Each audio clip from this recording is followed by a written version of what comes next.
The reason that people change their behavior is because there's an economic incentive. A couple of years ago, when you taunted the survivor of Parkland mass shooting, you apologized only because advertisers withdrew from your show. Nice try, buddy. I appreciate it.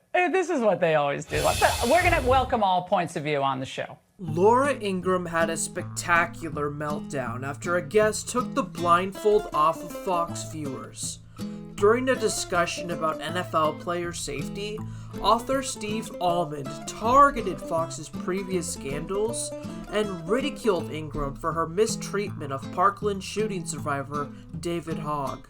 Well, I think the NFL could, if they were forced to, if there was an economic incentive, could make the game much safer overnight. But they're not going to do it until there's an economic incentive. The reason they settled that lawsuit is because they had a PR problem. It's like at Fox News when you have hosts who are allegedly sexually harassing people. Fox News throws money at that to make that PR problem go away.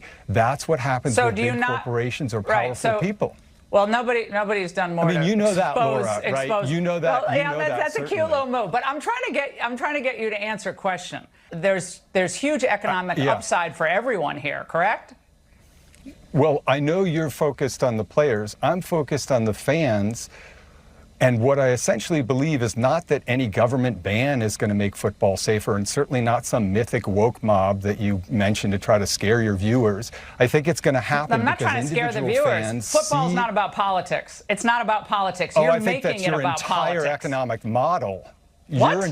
The trust fund brat in a hoodie, because that's what he is, John Fetterman, and he has long rejected the radical socialist beliefs of this new Green New Deal Socialist Democratic Party. Much of the media in Atlanta and nationwide, they are petulant, radical, extreme, left-wing bullies. This is insane, Buck. Jesse, it almost feels like a preemptive coup. This is the worst attack on this republic in modern history.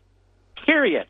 It's like what we thought about the Gestapo and people like that they just go after people. Their economic models to what scare other your sport viewers. should? That's What your other whole sport? gig. I mean, Steve, you and really want change football to be behavior. banned. Yeah, you want football to be banned. No, I don't. This is what you play do. This game. Oh, come on. You want football essentially changed into, I don't know what. Like, I don't know, you have a sensor in the helmet, I guess, okay. The reason that people change their behavior is because there's an economic incentive. A couple of years ago, when you taunted the survivor of Parkland mass shooting, you apologized only because advertisers withdrew from your show. Nice try, buddy. I appreciate it. Fox News host took to Twitter and said David Hogg, rejected by 4 colleges to which he applied and whines about it, dinged by UCLA with a 4.1 GPA, totally predictable given acceptance rates. Fox News host Laura Ingraham is apologizing and now taking the next week off as advertisers abandon her show. So far, about a dozen companies have pulled their ads after Ingraham attacked Parkland school shooting survivor David Hogg. This is what they always do. We're going to welcome all points of view on the show.